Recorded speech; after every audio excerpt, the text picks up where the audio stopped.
નમસ્કાર વિદ્યાર્થી મિત્રો, સ્વાગત છે તમારું આજના એક નવા વિડીયોમાં। તો આજે આપણે જે છે એચડીએફસી દ્વારા જે છે એ યરની સૌથી મોટી સ્કોલરશિપ પ્રોવાઈડ કરવામાં આવે છે એ સ્ટાન્ડર્ડ 1 થી લઈને 12 સુધી ગ્રેજ્યુએશન, પોસ્ટ ગ્રેજ્યુએશન અને તમામ કોર્સ માટે સ્કોલરશિપ અવેલેબલ છે। તો આજે આપણે વિડીયોમાં એની સંપૂર્ણ ચર્ચા કરવાના છીએ, તો વિડીયોને સ્કીપ કર્યા વગર જરૂરથી જોજો, જેથી તમને આની સંપૂર્ણ ઇન્ફોર્મેશન મળી રહે અને આવી સ્કોલરશિપ રિગાર્ડિંગ, જોબ રિગાર્ડિંગ અને ગવર્મેન્ટ સ્કીમ રિગાર્ડિંગ તમામ ઇન્ફોર્મેશન લેવા માટે અત્યારે ચેનલને સબસ્ક્રાઇબ કરીને રાખો, જેથી જ્યારે પણ ઇન્ફોર્મેશન આવે ત્યારે સૌથી પહેલાં અને સચોટ રીતે તમારી જોડે પહોંચી જાય। તો હવે શરૂ કરીએ આજનો આ વિડીયો, જેની અંદર આપણે એચડીએફસી જે દ્વારા જે સ્કોલરશિપ આપવામાં આવે છે એના વિશે સંપૂર્ણ ચર્ચા કરીશું। શરૂ કરીએ આજનો આ વિડીયો। તો એચડીએફસી બેંક દ્વારા પરિવર્તન ECS પ્રોગ્રામ 2024-25 ની અંદર 75,000 ની સ્કોલરશિપ જે છે એ પ્રોવાઈડ કરવામાં આવે છે। 75,000 ઇઝ ઇનફ અમાઉન્ટ કે જે તમે છે તમારા સ્કોલરશિપ તરીકે યુઝ કરી શકો છો, તમે એની ટ્યુશન કરી શકો છો, એની કોઈ પણ જગ્યાએ ઇન્વેસ્ટ કરી શકો છો, એની સાથે સાથે તમારા એજ્યુકેશનમાં ઇન્વેસ્ટ કરી શકો છો। તો આ બહુ મોટી અમાઉન્ટ છે, આનાથી તમે જે છે તમારા એજ્યુકેશનને આગળ વધારવા માટેનો તમામ જે પ્રયત્ન છે એ કરી શકો છો।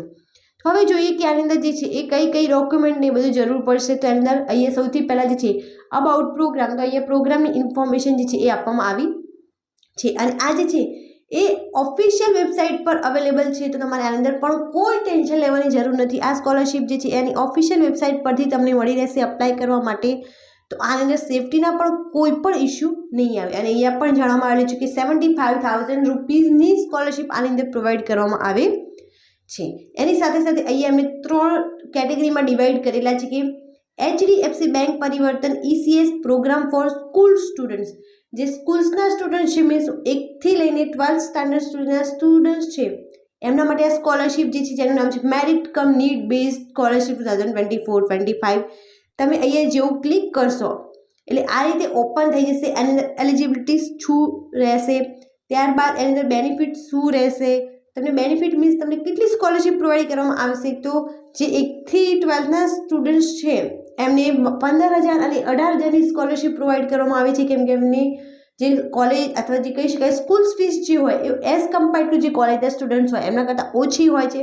તો એટલા માટે એમને 1 થી 6 સ્ટાન્ડર્ડ સ્ટડી કરતા હોય 15,000 અને 7 to 12માં સ્ટડી કરતા હોય, ડિપ્લોમા, ITI જે સ્ટડી કરતા હોય એમને 18,000ની સ્કોલરશિપ પ્રોવાઈડ કરવામાં આવે છે। ત્યારબાદ કે ડોક્યુમેન્ટ કયા કયા જોઈશે, તો આની અંદર બેઝિક ડોક્યુમેન્ટની રિક્વાયરમેન્ટ હોય છે, આની અંદર કોઈ વધારે પડતા તમારે ડોક્યુમેન્ટની જરૂર પડશે નહીં।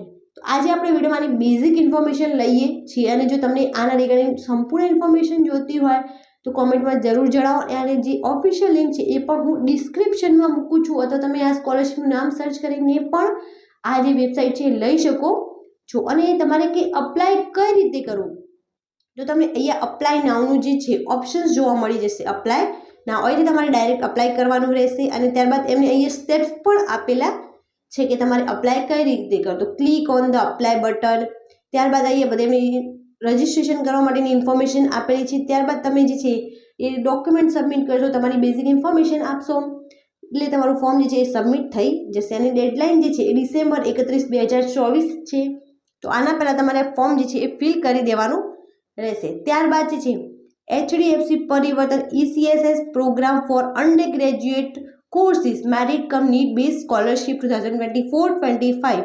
તો જે કોલેજની અંદર સ્ટડી કરી રહ્યા છે, 12th બાદ જેમને કોલેજની અંદર એડમિશન લીધેલું છે એમને પણ આ સ્કોલરશિપ જે છે એ પ્રોવાઈડ કરવામાં આવે છે। તો તમે અહીંયા જોઈ શકો છો કે એની પણ અહીંયા એમની બધી જ ઇન્ફોર્મેશન્સ આપેલી છે કે તમારે કેટલો બેનિફિટ મળશે, તમારા માટે એલિજિબિલિટી શું રહેશે। તો આની અંદર બેઝિક એલિજિબિલિટી છે કે તમે ઇન્ડિયનના નેશનલના જે નેશનાલિટી છે તમારી જોડે હોવી જોઈએ। The students must be pursuing graduation course, general course like BCom, BSc, BA, BCA etcetera. આની અંદર બીજા પણ તમે જે બેચલરના કોર્સ હોય એ એડ કરી શકો છો। એની સાથે સાથે professional courses BTech, MBBS, LLB, BA, ARH, nursing is any રિકોગ્નાઇઝડ university, means રિકોગ્નાઇઝડ university means જે રજિસ્ટર્ડ યુનિવર્સિટી હોય એની અંદર તમે કરતા હોવા જોઈએ। ત્યારબાદ જે છે The application must have passed the previous qualifying examination with at least 55%, means 55% તમારે 12thના અંદર હોવા જોઈએ। એન્યુઅલ ફેમિલી ઇન્કમ જે છે એ 2.5 લાખ કરતાં ઓછી હોવી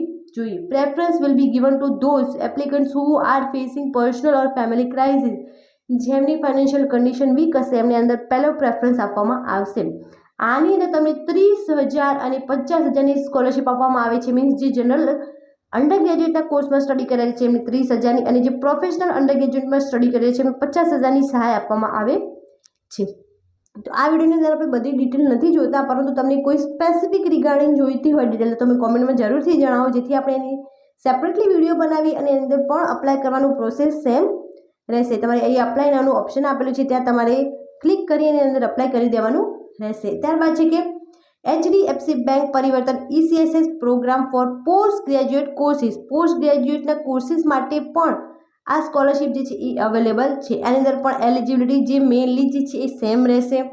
ત્યારબાદ આના બેનિફિટ્સ જે છે એ તમને આની અંદર 35,000 અને 75,000ની સ્કોલરશિપ આપવામાં આવે છે. જે જનરલ પોસ્ટ ગ્રેજ્યુએટના કોર્સ છે તેની પણ ડિટેલ અહીંયા આપેલી છે, તો તમે અહીંયાથી જોઈ શકો છો કે કયા જનરલની અંદર આવે છે અને કયા જે છે એ પ્રોફેશનલ કોર્સિસની અંદર આવે છે. તો અહીંયા જોઈ શકો છો તમે MCOM MA જે જનરલ કોર્સમાં આવે છે અને MTech MBA જે છે એ પ્રોફેશનલ કોર્સની અંદર સમાવેશ થાય છે. તો તમને 75,000 અને 35,000ની સહાય આની અંદર પ્રોવાઈડ કરવામાં આવે છે. ત્યારબાદ અહીંયા ડોક્યુમેન્ટનું લિસ્ટ જે છે એમને સ્ટેપ બાય સ્ટેપ અહીંયા આપેલું છે, તો તમે એ પણ જોઈ શકો છો.